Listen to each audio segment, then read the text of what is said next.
What's going on, guys? This is Dean from Wafflypie, and we're back in Kerbal Space Program, and we're back in the map screen, and we're not necessarily going to be looking at the moon like we have been.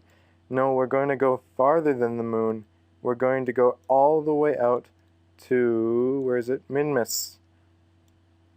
Minmus is Kerbin's second satellite, and it's very icy, and from what I've learned from past experience, is that you don't want to drive too fast if you're using a rover, like we will be.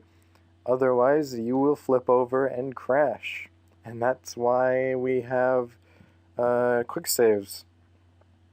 So let's go ahead and start the mission.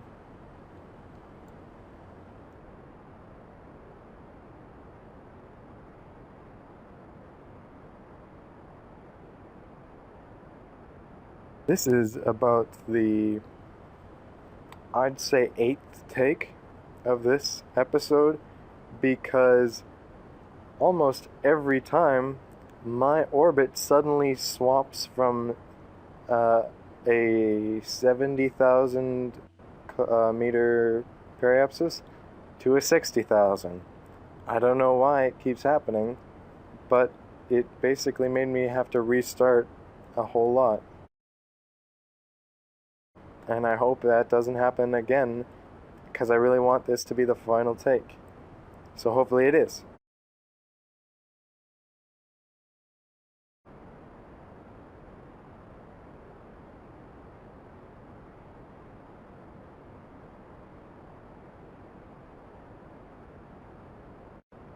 But until we're actually in a low Kerbin orbit, this is going to be just like any other mission. So you've seen this in almost all the other episodes. So I will cut this part out, and I'll see you when we're in an orbit.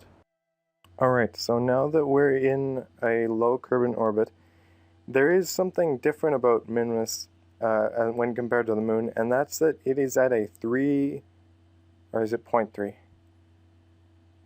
Oh, it's 6. It's at a 6-degree inclination. And so this means that if we just burn right now, we're not going to make it unless it's at its perfect middle semi-major axis. And so what we need to do is utilize these the ascending node and the descending node if you feel like it, if you feel like waiting. And so we can use this to line up our orbit with Minmus's.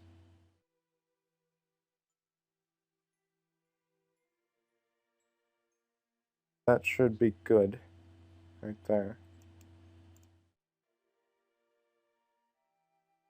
And so now that we've done that burn, we're in a position to burn all the way to Minmus.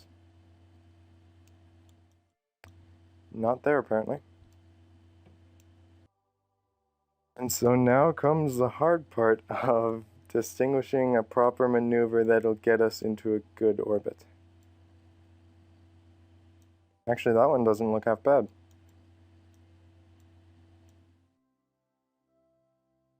So I would like it to be lower. So now we're in Minmus's sphere of influence, and you can see how very, weak Minmus's gravity is, because with a full burn to get into an orbit, as well as a plane correction and a bit of a slide over with the blue ones, it's only a 3-second burn with 214 meters per second.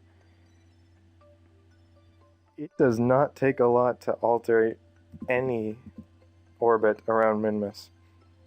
In fact, Minmus is the easiest body to get to other than Kerbin in terms of delta V, and also the easiest to land on. So it's definitely something that is a good way to practice for landing on more important missions.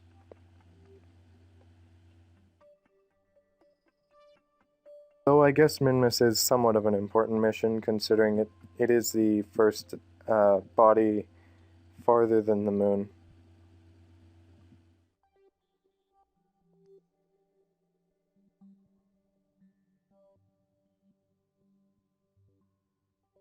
Oh, please tell me we're going that way. Oh, we're not. I can make it work. What? What? Oh. How about we land over here on this little ice lake? It'll take almost an entire extra day, or orbit, or at least around Minmus. But the ice lakes are probably the safest place to land on, so...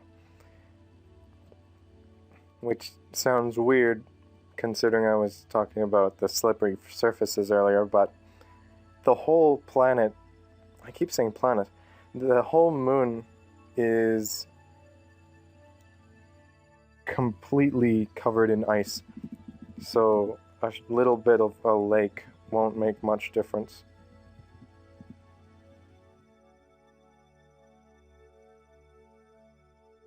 Oh, that's not where I wanted to go at all.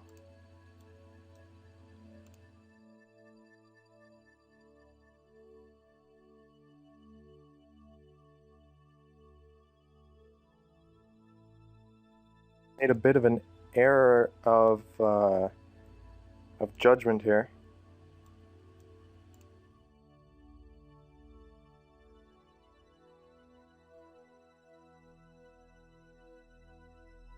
Fortunately, I can afford to do this with our fuel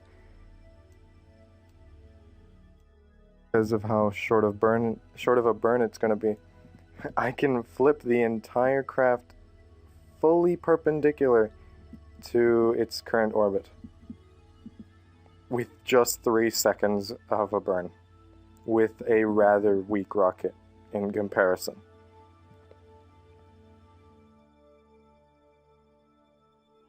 There it is. So I believe, yep, we are headed this way. Going only 70 meters per second, we will land on the ice lake.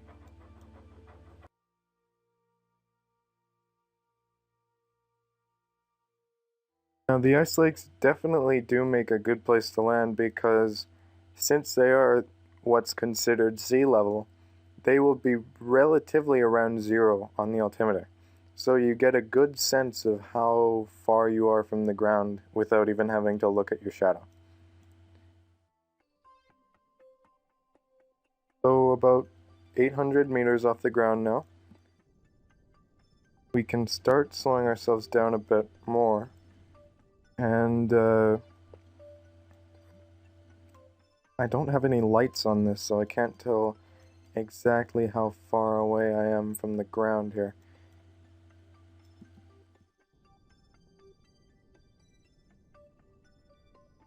Guess we can just be safe and always be traveling fairly slowly.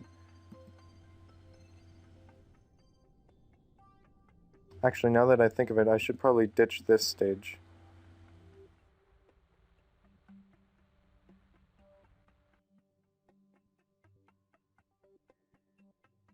Because that doesn't have any landing gear or anything made for landing on it. So it would be best if we just detached it now and then landed with this, because this does have a rocket on it.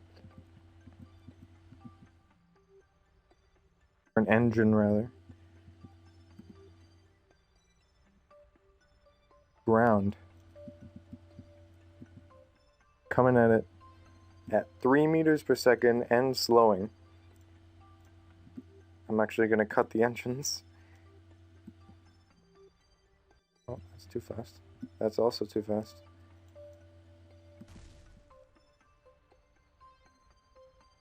That is touchdown. Pop on the brakes.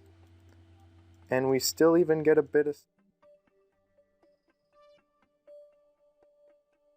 can raise the antenna, and hopefully I can quick save, which is F5, I believe. Yep. Forward. Oh wait, I have to turn off the brakes. Forward is this one. And you can see how slippery it is because I'll take my hand off the controls and it just wobbles around like crazy. So it's actually a pretty good idea that we go into docking mode while driving a rover, because now if we accidentally hit shift control, it doesn't actually affect the engine, it affects this, and I can't really read what that says, so I'm not sure what it does. But oh, this is very icy. It'd be a bit hard to roll around on these wheels. I may have wanted to consider the thicker ones with some grips, the winter tires, if you will, because it's going to be fairly difficult to turn on Minmus with these wheels. However, it does seem like it's working.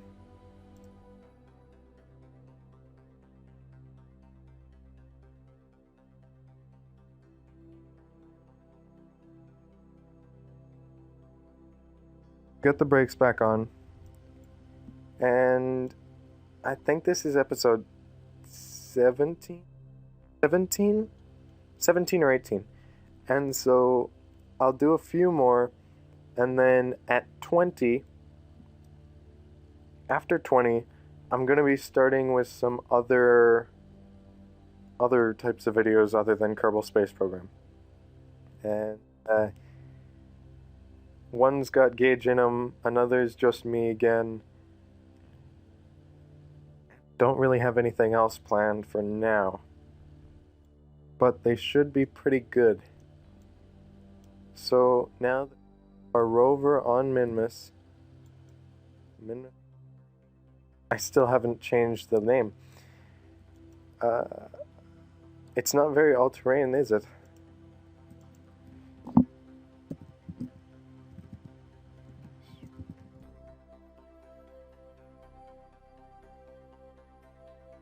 So now that we have it on Minmus, oh, we can take a temperature. -0.2. -0.02. Oh, yes, the chairs here. This is completely unmanned guidance unit, but it does have the option to have 2 Kerbals be riding in it. I'm not sure what I'm gonna do with this. I will, for a fact, eventually have some Kerbins on Minmus. I'm not sure if I'll do that next episode or sometime soon, but eventually I will have Kerbins driving around in this all-terrain wide wheel spread rover. And until then, this has been Wafflypie, and I'll see you guys next time.